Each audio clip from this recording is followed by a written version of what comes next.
Today we are going to finally install the dual range transmission into my XT Forester. Hi, my name's Mida and you're watching another video by Ignition Off-Road.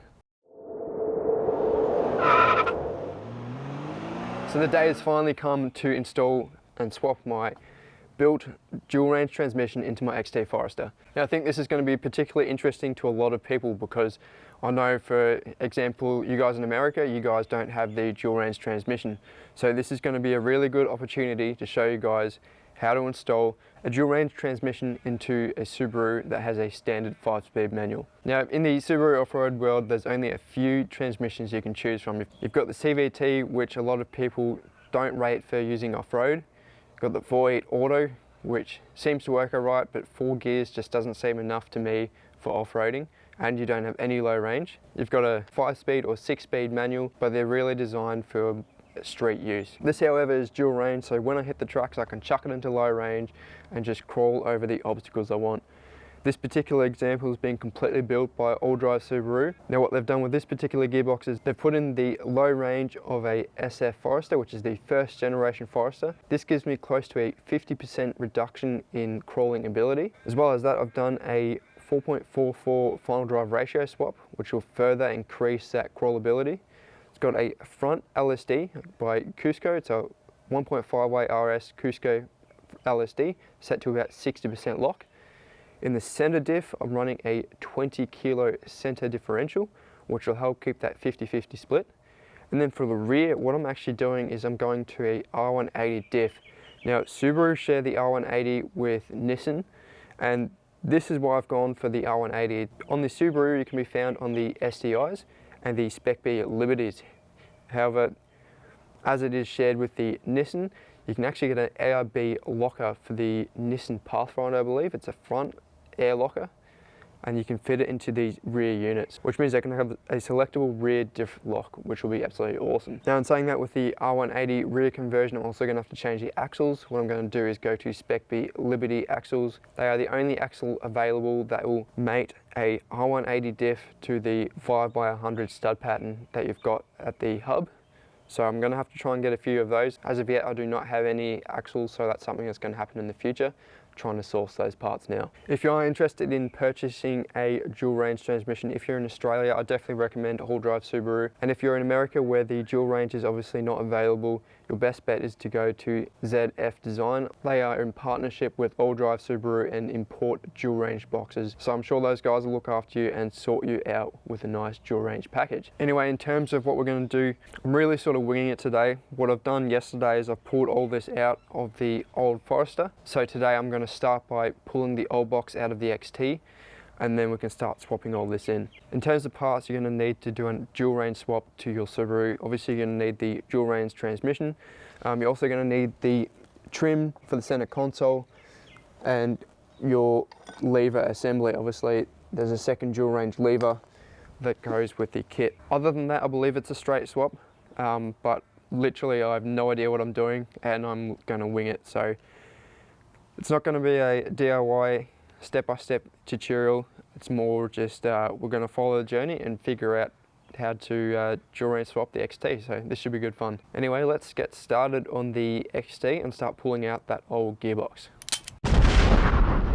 The first thing I'm going to do is to crack all the wheel nuts and remove the drive shaft locking nuts, as the axles will need to come out to swap the transmission.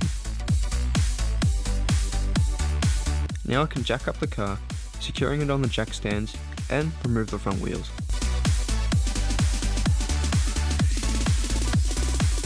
Starting underneath the car, the exhaust and prop shaft need to be removed, which includes the downpipe from the turbo back.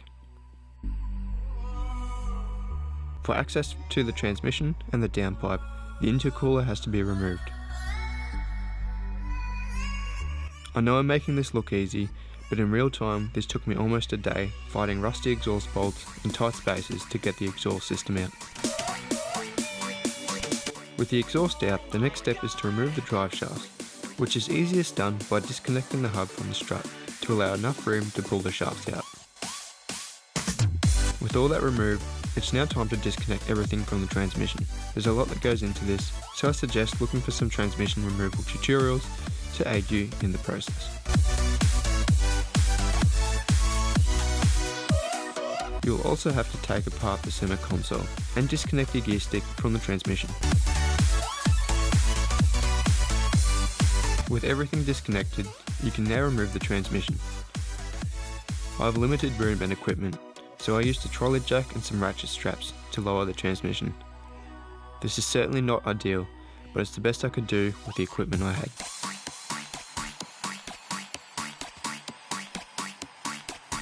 With the standard transmission out, it's time to swap over all the wiring and sensors over from the old transmission onto the new one, and copy the same routes for the wires as they were on the original transmission.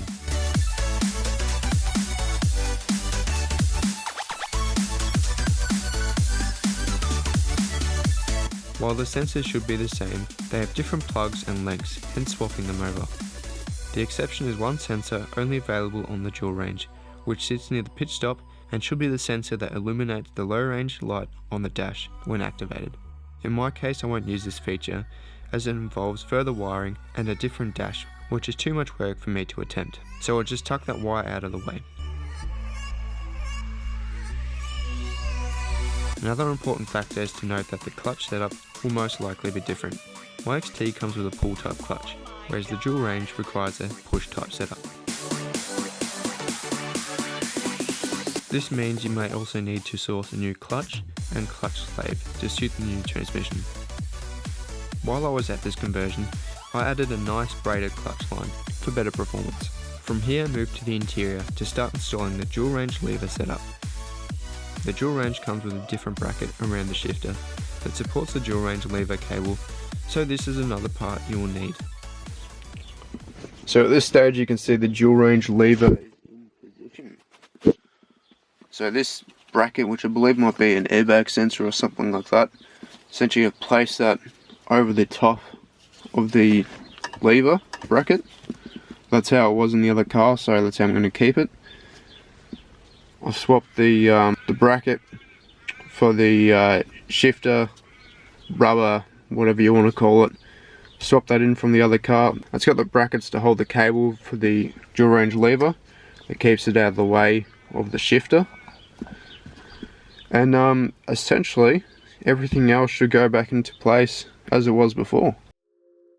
With the new lever installed, you can now refit all the trim around the shifter, starting with a rubber shift boot and refitting the center console. Keep in mind you will need access to the dual range lever position later on so that you can adjust the lever position so it selects both low and high range correctly. And here is the final interior product.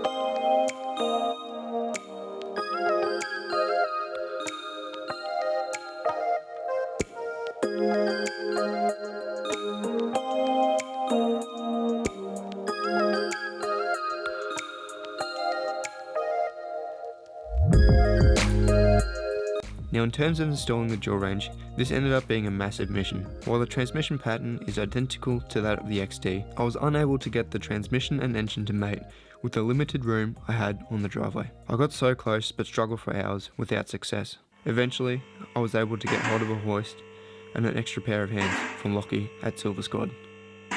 His channel is linked above and he shot these next few clips and helped me out tremendously over the next few days. I was in a massive rush as I had short access to the hoist, hence why I did not film this part. But 3 long nights and the swap was finally complete.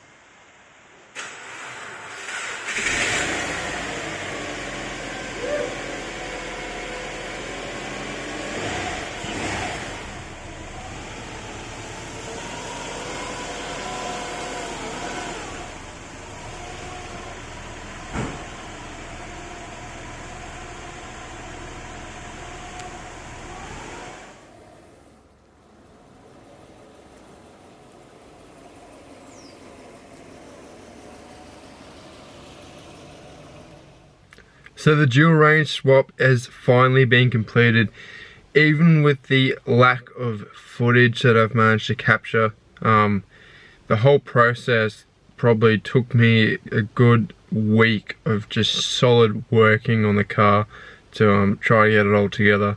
So yeah, I do apologise I didn't capture exactly every single stage, but I do hope I gave you a bit of an overview of what goes into swapping a dual range transmission into a Subaru. Now this process has been absolutely massive, as I said. I did initially try to do it all by myself on the driveway, and I did really struggle, particularly trying to put the new transmission or that dual range transmission into this car.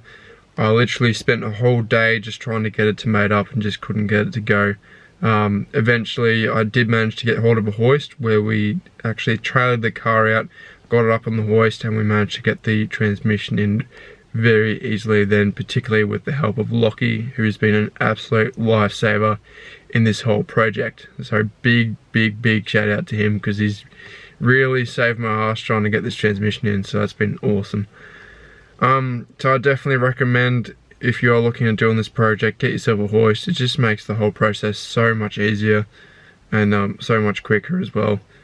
Other than that, I mean, it's going to be so cool to be able to have that turbo experience on the road, and then when I get off-road, just chuck it into low range, and then I could just crawl up the obstacles that I need to get over, which makes a really big difference when you're off-roading. I think being able to reduce that speed just makes it so much safer. You're not as likely to break things, you have a lot more time to navigate through obstacles, and it gives you a lot more torque to get up those steeper obstacles as well.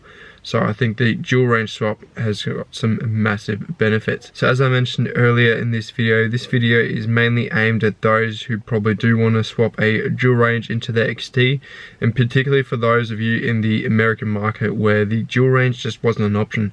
So again, for those that do want to get hold of them, I know that ZF or ZF Design, I believe they're in Oregon, they're a direct partner with All Drive Subaru, so they'll be able to sort you out with a dual range conversion kit. I am aware there are other companies as well. I'm going to do some research and I'll leave those linked in the description below. I'll also leave a link of all the parts you'll need just to try and help you out on your journey. I reckon the dual range swap is definitely well and truly worth it. It's a lot of time, but it's really going to change the way your Subaru is going to handle off-road, and it's going to make it such a big difference. Moving forward with my project car, the transmission is now in. I am still having a few issues with the rear end. I obviously want to do that R180 rear conversion. I still have to get hold of some rear axles, which I'm finding quite difficult at the moment. Once those axles are in though, this car is absolutely 100% ready to go off-road and hit the track. So I'm so stoked to actually get out there and go camping. That's literally all I want to do at the moment, just get out and explore with this rig. So hopefully not too many more DIY videos, and let's get into the exploring videos coming up hopefully very soon. Anyway, thanks for joining in on this video. I hope it's given you a bit of an overview what goes into dual range swapping a Subaru. Make sure to check out my Fanbeach account, and I will see you all in the next video. See ya.